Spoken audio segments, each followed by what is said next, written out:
3 enquêtes de Marius, énigme pour enfants.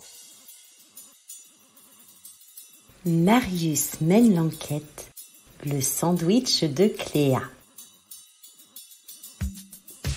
Aujourd'hui, Cléa va au zoo avec sa maman. Cléa prépare ainsi son sandwich pour le midi, avec 2 tranches de pain, de la tomate, de la dinde et du fromage. Et elle emmène une pomme pour son dessert. Elles arrivent enfin au zoo et s'empressent d'entrer découvrir tous ces animaux.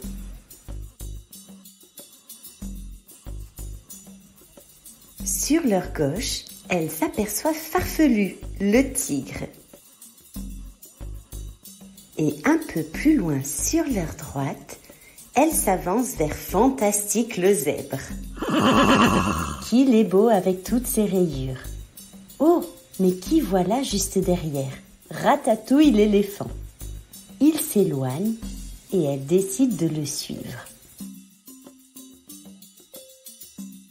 Dans le même enclos, elles aperçoivent Paf, la girafe, qui vient les saluer. Elles poursuivent leur chemin. Il y a un spectacle avec Samy le clown et son acolyte Pompon le chimpanzé. C'est à la fin du spectacle que Cléa se rend compte qu'elle a égaré son sac. Elles font demi-tour en vitesse. Et lorsqu'elles arrivent, quelle stupeur!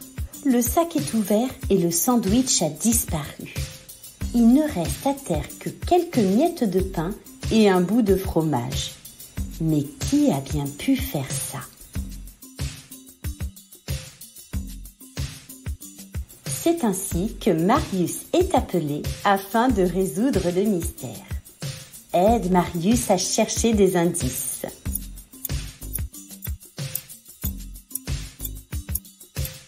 Il arpente ainsi les allées du zoo et passe en revue les animaux présents. Était-ce Farfelu le tigre, Ratatouille l'éléphant, Paf la girafe, Fantastique le zèbre, ou bien Samy le clown et son acolyte Pompon le chimpanzé? Marius se rend également sur place, où le sac à dos de Cléa a été oublié. Effectivement, il ne reste plus que quelques miettes de pain et une tranche de fromage. Arrives-tu à trouver la réponse? Marius va te donner quelques indices. C'est parti! Cela ne peut être Fantastique le zèbre, ni Ratatouille l'éléphant. En effet, ces deux-là sont herbivores, c'est-à-dire qu'ils se nourrissent uniquement d'herbes, de plantes et de feuilles.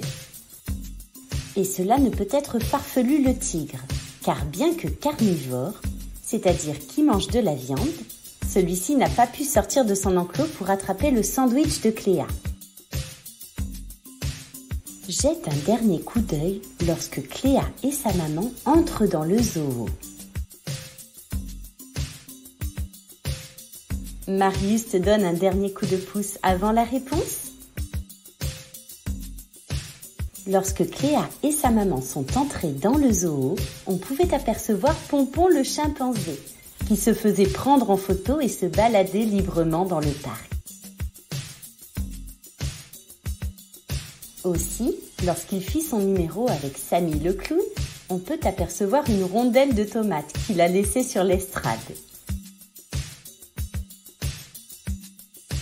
À savoir que les chimpanzés sont omnivores, c'est-à-dire qu'ils mangent de l'herbe, des feuilles, des fruits et même de la viande. Voilà pourquoi le sandwich à la dinde de Cléa l'a attiré. Quel petit coquin! La prochaine fois, Cléa tâchera de ne pas égarer son sac, car Pompon est aussi un chimpanzé très gourmand.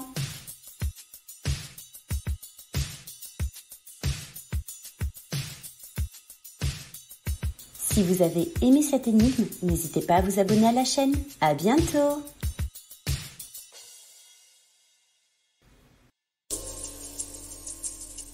Marius mène l'enquête. Qui a volé le collier de perles? Aujourd'hui, Emma va chez sa grand-mère, en pleine campagne. Elle arrive dans la propriété et court nourrir les lapins. Avant de rentrer dans la maison, elle s'approche du champ de blé pour écouter les cigales. Sa grand-mère l'accueille avec un bon gâteau aux fruits et une limonade. Il est maintenant l'heure de la sieste. Sa maman lui dit au revoir et s'en va. La grand-mère entre dans sa chambre, suivie de Frimousse, le chien. Avant de s'endormir, elle enlève son collier de perles qu'elle a autour du cou et le dépose sur sa table de chevet. Mais au réveil, le collier de perles a disparu. Qui a bien pu faire ça? C'est ainsi que Marius arrive afin de résoudre le mystère. Aide Marius à chercher des indices. Était-ce la maman d'Emma ou bien Frimousse le petit chien? Marius fait le tour de la maison. Il trouve enfin le collier de perles pendu en haut d'un arbre. Aussi, il se rend compte que durant la sieste, la fenêtre de la grand-mère d'Emma est restée ouverte. Arrives-tu à trouver la réponse? Marius va te donner quelques indices. C'est parti! Cela ne peut être la maman d'Emma, car elle a quitté la maison avant que la grand-mère aille se coucher. Et elle ne semble pas être revenue. Et cela ne peut être Frimousse, car la porte étant restée fermée, il n'aurait pas pu sauter par la fenêtre. Jette un dernier coup d'œil au domaine de la grand-mère.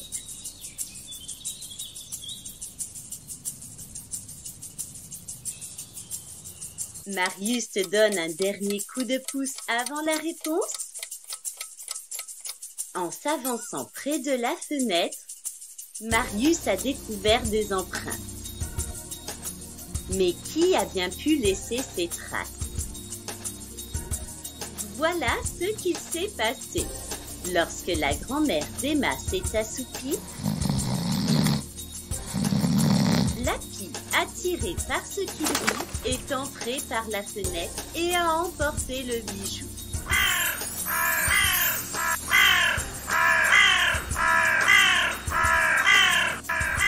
Aussi, lorsque la maman d'Emma s'en est allée, elle n'a pas aperçu l'oiseau proche de la maison. Mais Emma est rassurée et la grand-mère sourit désormais car son collier est retrouvé. Si vous avez aimé cette énigme, n'hésitez pas à vous abonner à la chaîne. À bientôt!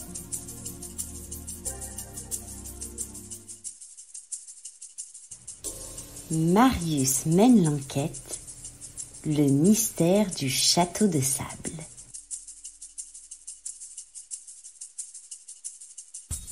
Aujourd'hui, Maria va à la plage avec sa maman. Elle saute de joie à l'idée de faire un château de sable. Elle trouve une place proche de l'eau sur le sable. Elle reconnaît au loin Justine et sa maman, barbotant dans l'eau. Quelle réussite! Voici le château de sable fait par Maria. Il est bientôt l'heure de rentrer. Mais la maman de Maria lui réserve une surprise. Prendre le goûter chez le glacier du quartier. Elles se mirent en route. Assise à table, Maria a très envie de revoir son beau château avant de rentrer à la maison. Sa maman accepte.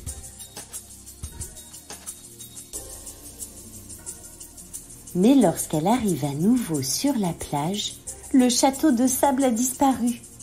Qui a bien pu faire ça?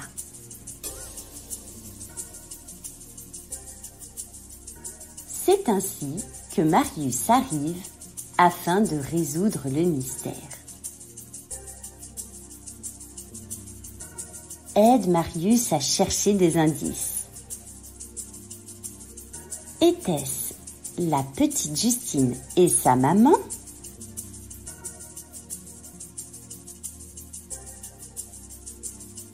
Ou bien Bruno, le cycliste? Marius se rend également sur la plage. Effectivement, il n'y a plus de château de sable. Arrives-tu à trouver la réponse? Marius va te donner quelques indices. C'est parti! Cela ne peut être Bruno, le cycliste, car en partant, celui-ci a laissé une trace dans le sable avec la roue de son vélo. Et il ne semble pas être revenu sur la plage. Et cela ne peut être Justine et sa maman, qui sont partis bien avant Maria.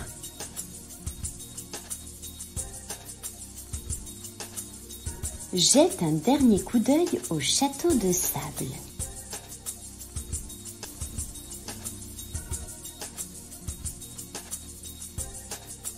Marius te donne un dernier coup de pouce avant la réponse?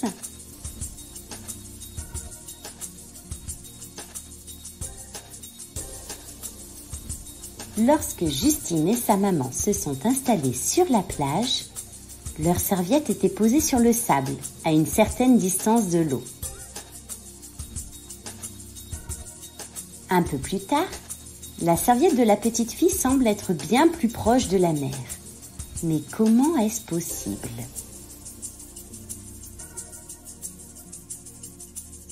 Aussi, Maria, en revenant sur la plage, n'a pas aperçu le petit drapeau. Du haut de son château, s'en allait au large. La mer l'aurait alors emporté? Voilà ce qu'il s'est probablement passé. C'était tout simplement marée haute, c'est-à-dire que la mer monte et descend selon le moment de la journée.